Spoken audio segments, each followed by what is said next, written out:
টেকনাফে মাটি বোঝাই ডাম্পারের ধাক্কায় নুরুল ইসলাম নামে এক রোহিঙ্গা জেলে নিহত হয়েছেন। শনিবার সকালে টেকনাফের নীলা লেদা এলাকায় এই দুর্ঘটনা ঘটে। নিহত নুরুল ইসলাম টেকনাফের নীলা রোহিঙ্গা ক্যাম্পের 24D ব্লকের মৃত আব্দুস সত্তারের ছেলে।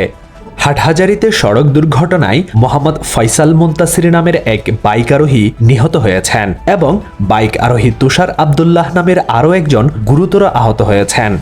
কক্সবাজারের চকরিয়ার সুরাজপুরে ট্রাকের সঙ্গে সিএনজি অটোরিকশার মুখোমুখি সংঘর্ষের ঘটনা ঘটেছে।